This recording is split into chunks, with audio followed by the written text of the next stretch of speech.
You just need to make sure that you know the process, you understand the product, and then you have the team's advice. Wow. Quality assurance is not, it's definitely not that slap on sticker that everyone just assumes that it Agree. is. There's so much more involved. With the wow factor that we are already launching, we wanted to also showcase the extra miles, the extra efforts that our agents are doing. Don't forget to hit the like button, drop a comment if you have a question, and also subscribe and join our YouTube if you haven't yet.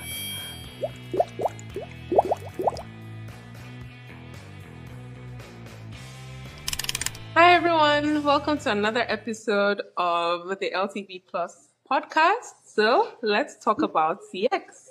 Today we have a very special guest with us. It's Mr. Donovan. He has been with us for over 3 years now, and he's been working as a quality analyst. And we're going to talk about something that's very special in the customer support process. So hi, Mr. Dono. Thanks for joining us today. Vanessa and everyone that's listening today. Thank you. I think something that's really overlooked in the customer service process is quality assurance, right? Because people think all that matters is getting the people, getting the tools, but they don't really think about the quality of the work behind the customer support. And that goes a long way into helping customers have a better experience with your brand. So like I said, Mr. Dono has been working in quality assurance for over 3 years now.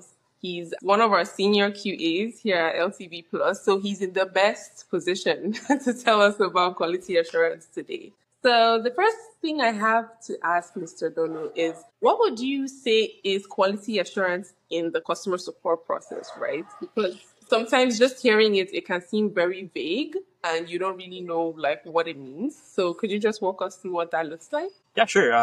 In regards to quality assurance, because there are so many terminologies that are out there, it changes depending on the industry and also the company itself. Like, for example, if it's in regards to semiconductors or machineries, we call it quality control, right? For systems or softwares, that's quality assurance. But for customer service, we call it quality analyst. So it also differs in the process or the ways we do our job. So we serve as a fundamental foundation that defines opportunities of our agents, especially measuring their performance and analyzes all of the available data through the use of the tools and other means to interpret it, to collaborate with our stakeholders for us to help our clients and provide the term continuous improvement. So there's so many things to give meaning to a quality support or a quality assurance analyst. But the big meaning for us is we always here to help. Oh, that's really interesting. It's like you wear many hats depending on the industry you're in, and I find that very, very interesting. So why would you say quality assurance matters to customer experience specifically? Yeah, for customer experience in regards to the quality analyst, it greatly impacts positively with regards to the key stakeholders that we have. First is the campaign clients. Second would be their customers. And lastly, our agents. So we are the ones that provides the agents to our clients so that they can provide customer service, improvements in regards to handling their customers, and deliver the best possible way to provide service. So I'm interested to know, are there any particular like structures that are involved in the quality analyst process? Since we're saying analyst now for customer experience, would you say there are any structures that are involved? Yeah, there are four main categories when it comes to the structure or the framework of being in quality. So the first one would be the foundation, which is necessarily our quality guidelines. Next would be the people. So we have independent roles and responsibilities that we can take. Then also there are processes that we can make use of in order for us to check, define, interpret it, measure, and then provides necessary detailed feedback and also recommendation, and also maintain a good growth both in developing the needs that is required to us by our clients, and also the things that we can essentially do to support that campaign, right? Also, there is the customer relationship, right? Because for customer service, that can be trained, but it Hmm. cannot be maintained if it will be done with another, let's say, campaign. So it Right. differs depending on their approach, right? Because we have multiple campaigns, multiple clients that have different or diverse culture, right? They Right. have things that they need. They have this particular goal depending on the industry, right? So we blend and also we adapt through those decision making process, provide clear and concise support, and we also manage the necessary things for accountability and development of that particular campaign and company. Oh, that's really interesting. Because from what I'm getting from this, aside from the general QA support processes, right, it seems like quality analysts specifically tailor their job to the goals of the company or the goals of that campaign, which is so interesting because I feel like that would even boost performance more if you have someone that is laser focused on your goal, right? Right. And can put everyone in order for that goal.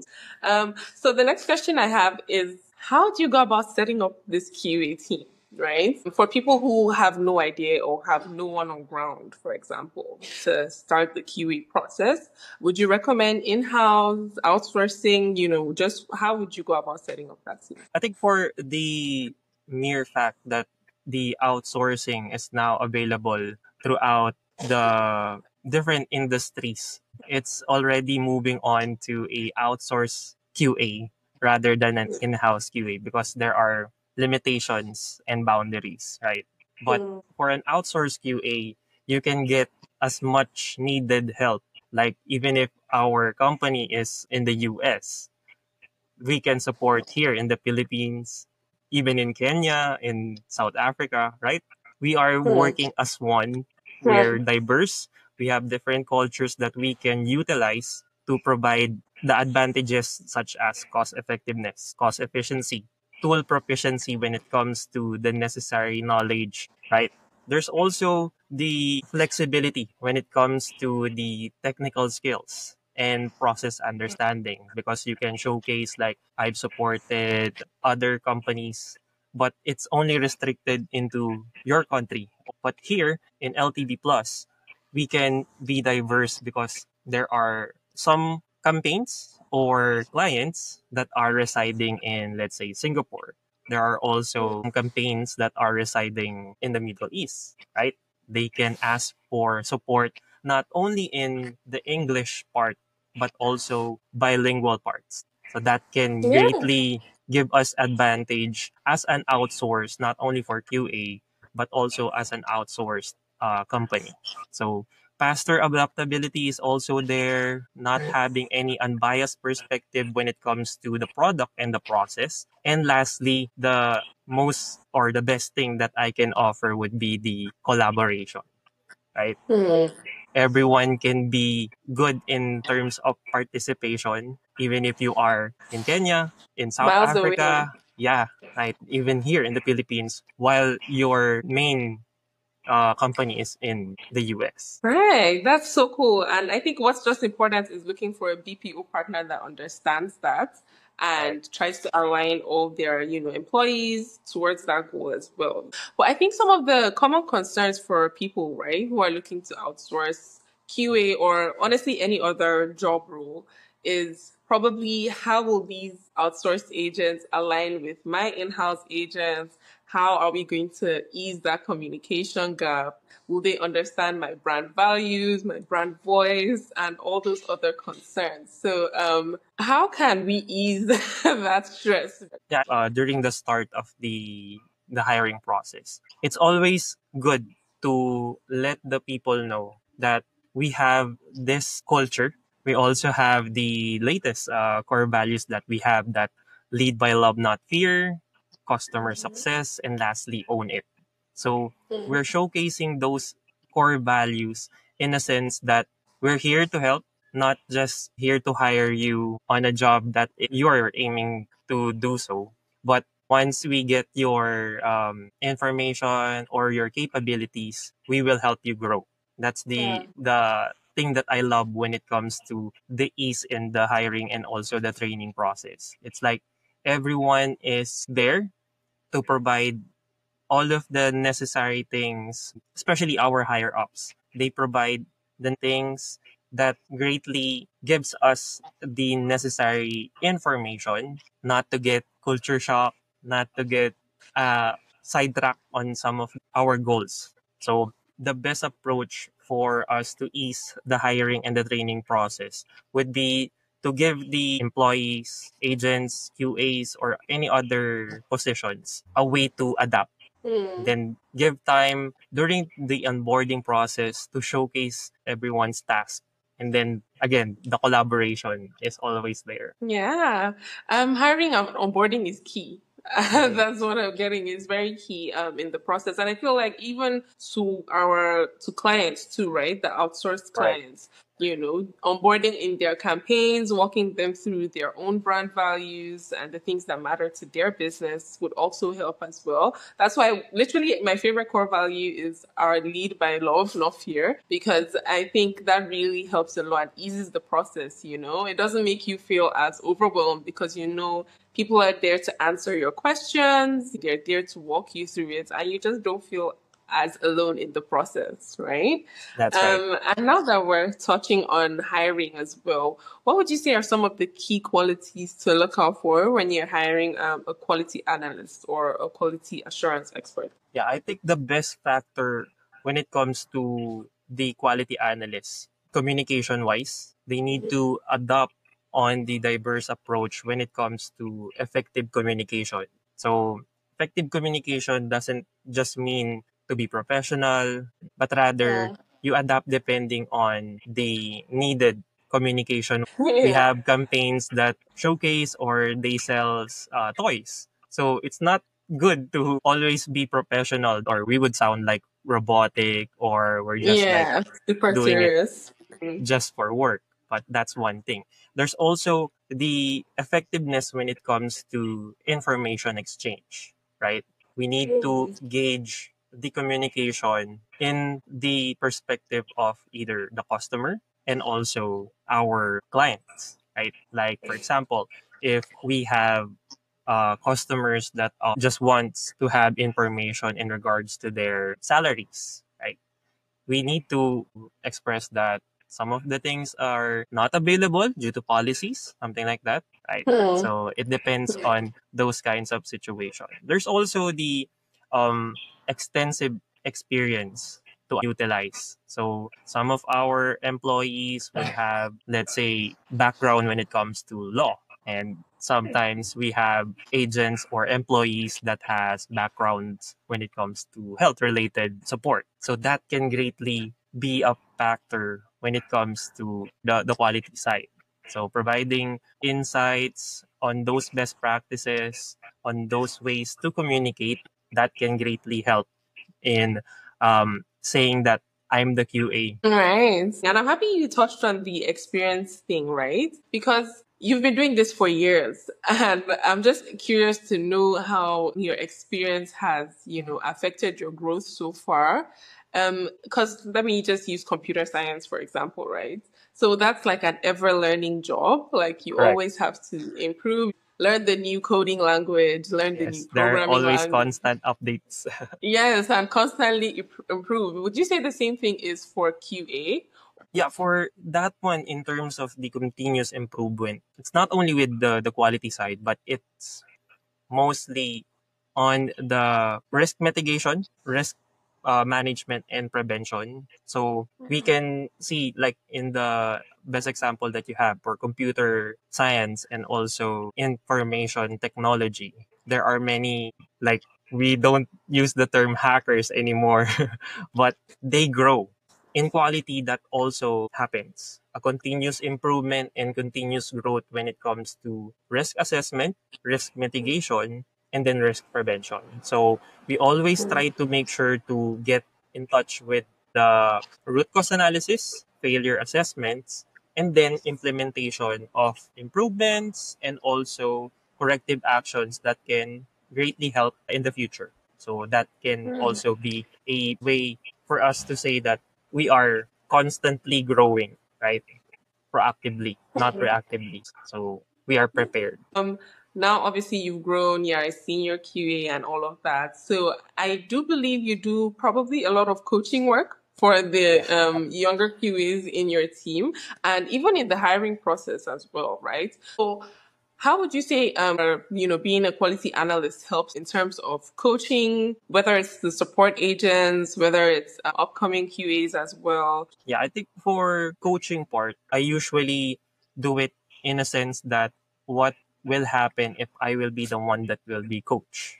It's like I'm doing a mirror effect on my end.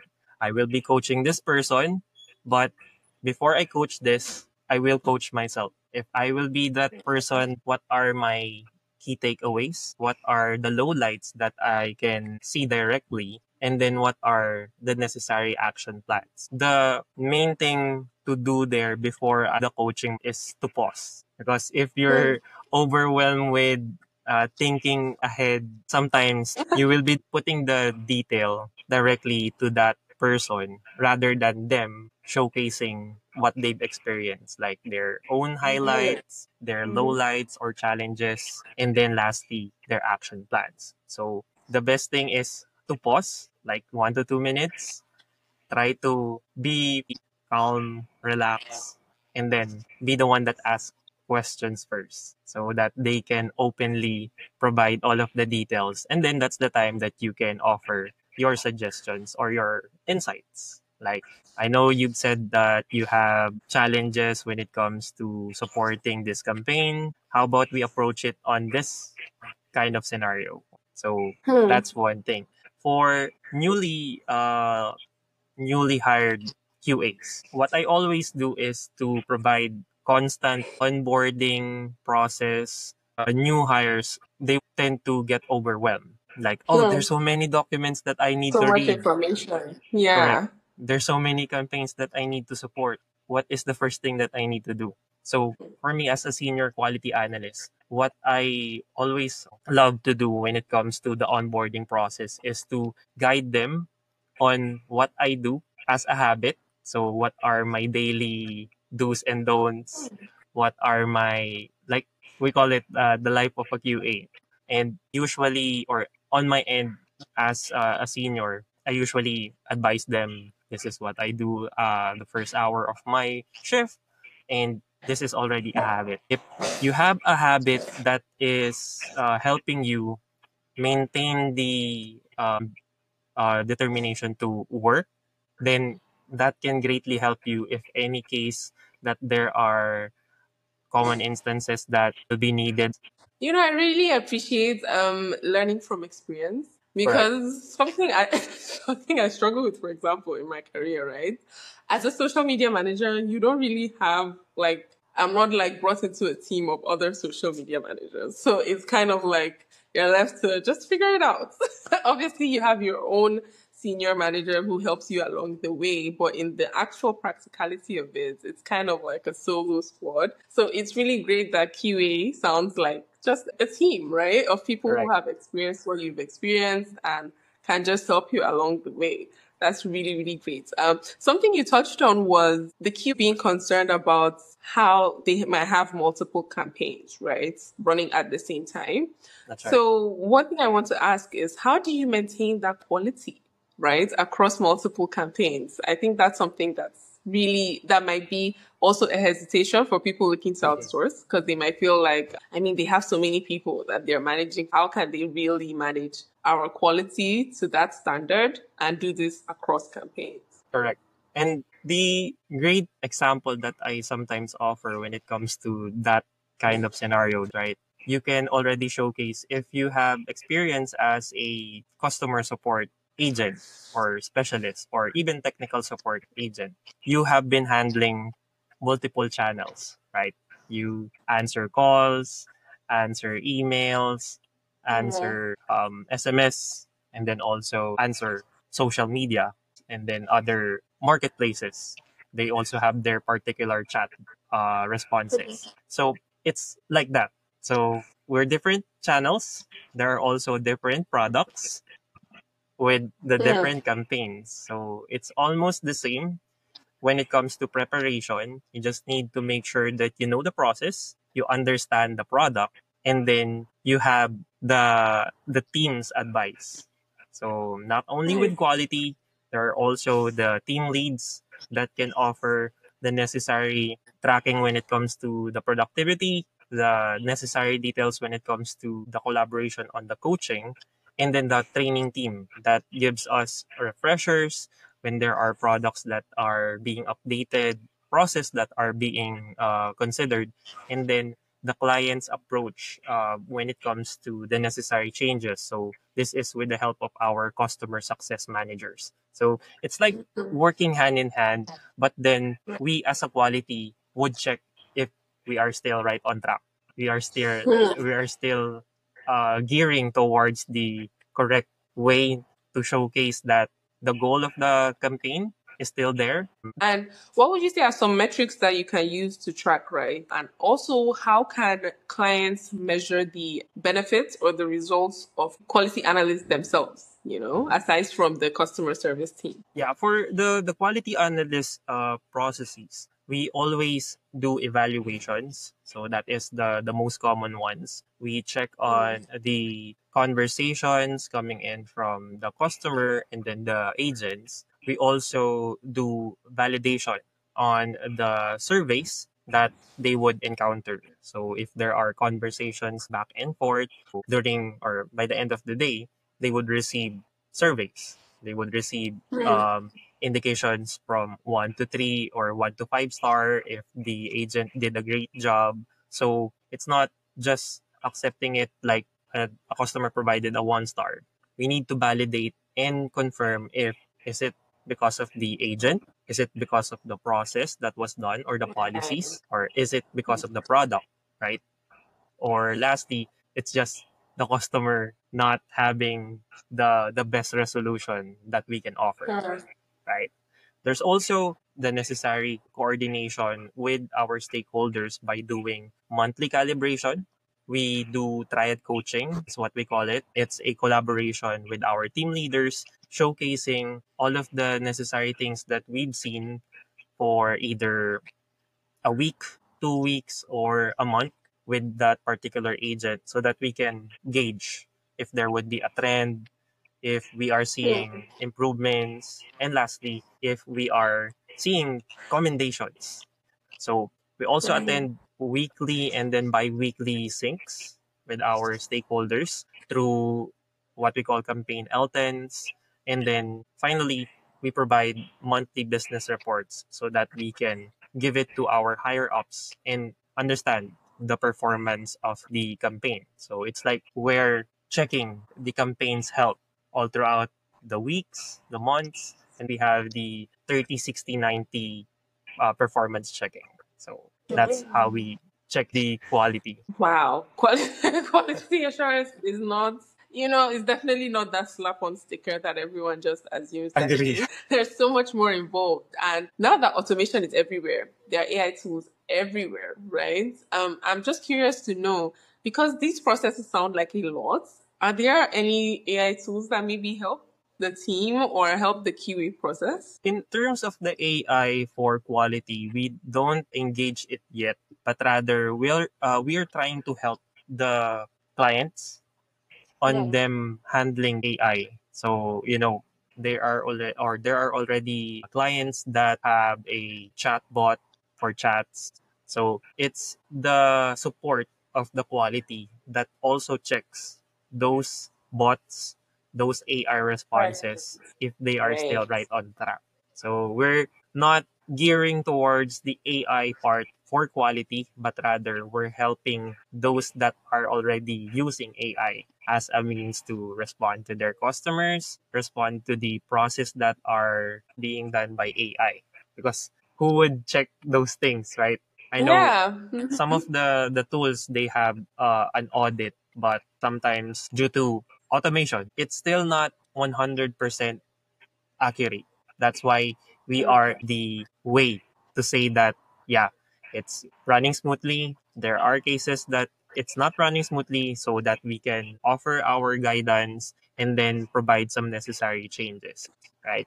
And I know some of the customers also would be afraid to rely on AI. Yeah, Mm-hmm. that's why they always ask, I still wanted to speak to a real person. And Mm-hmm. in checking on that, we need to also gauge that it's not an AI that you are being responded to. Because that's also the funny thing that can happen nowadays. Customers thought that they are speaking to an AI. It's just that the agent is Is responding robotically. robotically, right? Right? So that can happen. So we also gauge on that one. That's why we're not asking for AI assistance yet when it comes to QA, but rather we're checking what the AI does with our Hmm. customers and also our clients. That definitely makes a lot of sense because, like you said, AI makes a lot of mistakes. I mean, Correct. up till now, there are like sometimes I would search something or ask ChatGPT something, and honestly, it just like pulls in numbers from from the moon, right? And it's not Correct. actually verified. So it does make sense that as a quality analyst, you're supposed to be checking the quality of these things, right? So if AI makes mistakes, what would be the benefit of implementing that when you're trying to correct those mistakes? That definitely does make a lot of sense. Yeah. It's like AI are still learning from us, but it's not gonna remove us from doing our job. Mm-hmm, mm-hmm. Yeah, I totally agree. And okay, so we've been talking about QA, right? I think it might help people better understand if they have like a real case study or an example, right? So I don't know if there are any examples in your arsenal. It could be internal, external with our clients or anything of how quality assurance specifically has like helped customer experience. Yeah, there are so many, and I just wanted to make it in a general information. So we had some problems before when it comes to monitoring, especially the simple things that we are checking, such as the AER statement.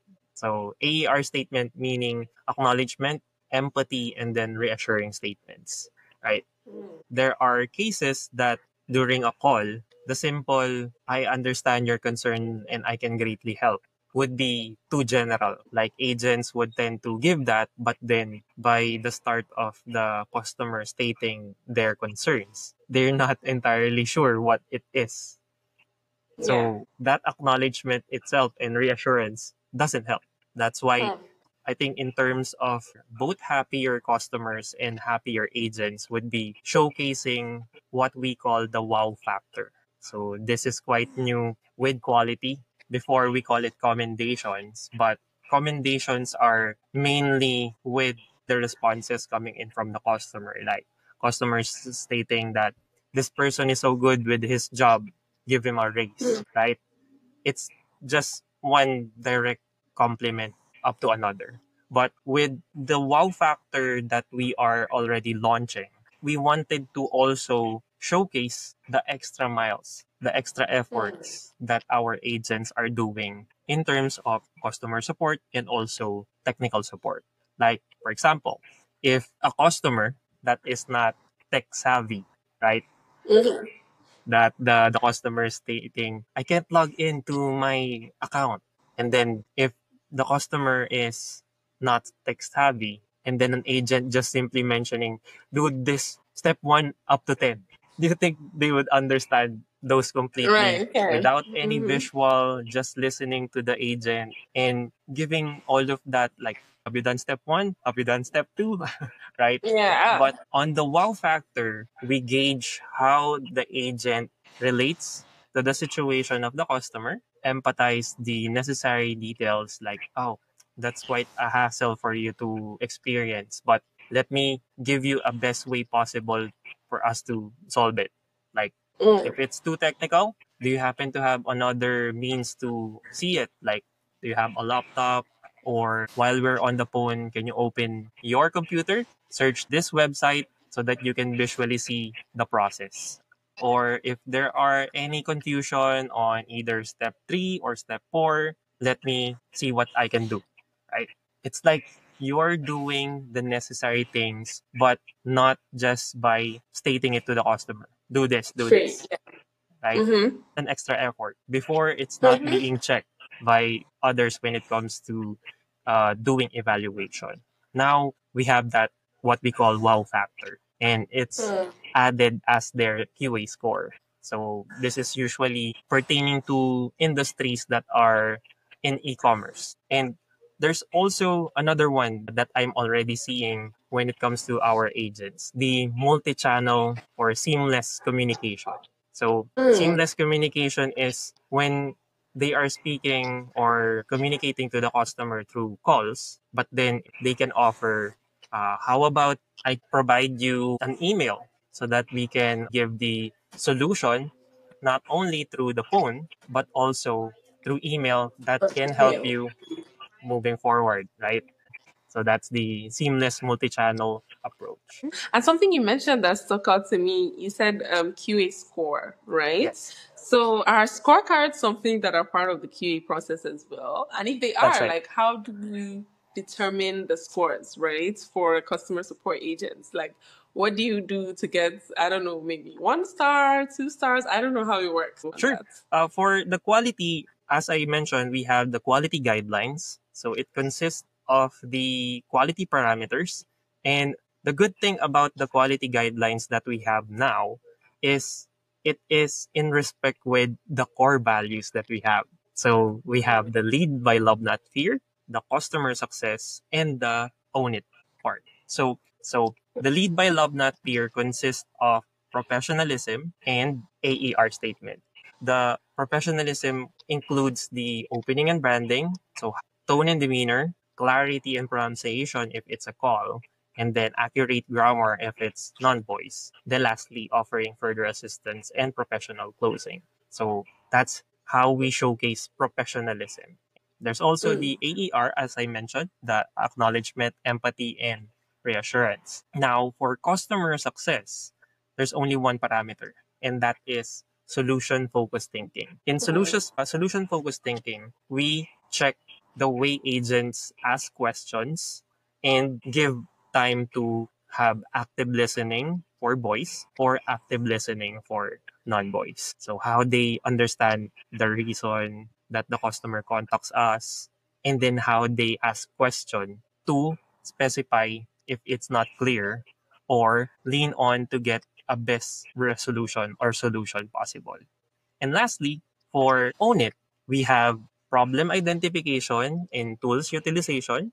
So making sure that you are using all of the tools that we have at our arsenal, and then root cause analysis. Then once it's done, you can provide the resolution and follow through or the follow ups. Lastly, being efficient by timeliness. So the usual things such as the first contact resolution or the resolution time. So that is how we gauge things. It's being measured through percentage, and it's being rated as either you've done it or not. So that's how we check things. And as I mentioned, when we're doing the guidelines, those parameters would also incorporate the wow factor. So we also check the positives, not just the negatives. But sometimes there are cases that it's evident that the negatives are too much. That's why we also created what we call the auto fail categories. So it's almost the same as zero tolerance policy, extreme negative behavior, right? Mm-hmm. Rudeness, profanity, hanging up on the customer, avoiding the contact, something like that. So it's the auto fail or part of the auto fail categories. So that's how we check things when it comes to evaluation. For validation, we do checking on things such as is it the process or policies, the people meaning the customer, or is it the agent's fault? Right. And then the product itself. So those are also the things that we are checking as part of quality and providing improvements by our feedback, then providing recommendation, and then monitoring if that is being done now or on the succeeding weeks. So all those points add up to the percentage at the end of the day, the QE Correct. percentage. Okay. So I think this would mean like it's pretty much flexible depending on the company involved, right? The company hiring and even the external company as well and their goals, Correct. right? Because we tailor this towards our core values, which I find very interesting. And I guess, it's pretty much flexible depending on the company, right? Right. That's right. Okay, let's just wrap it up. What are three actionable tips that you would say for e-commerce businesses that are looking to integrate QA into their processes, right? Especially when they're outsourcing. So we've given a lot of great points through the course of this episode, but what are the top three actionable tips you'd say? Yeah, I think that the top three that can greatly integrate QA and the business is constant communication. That's one.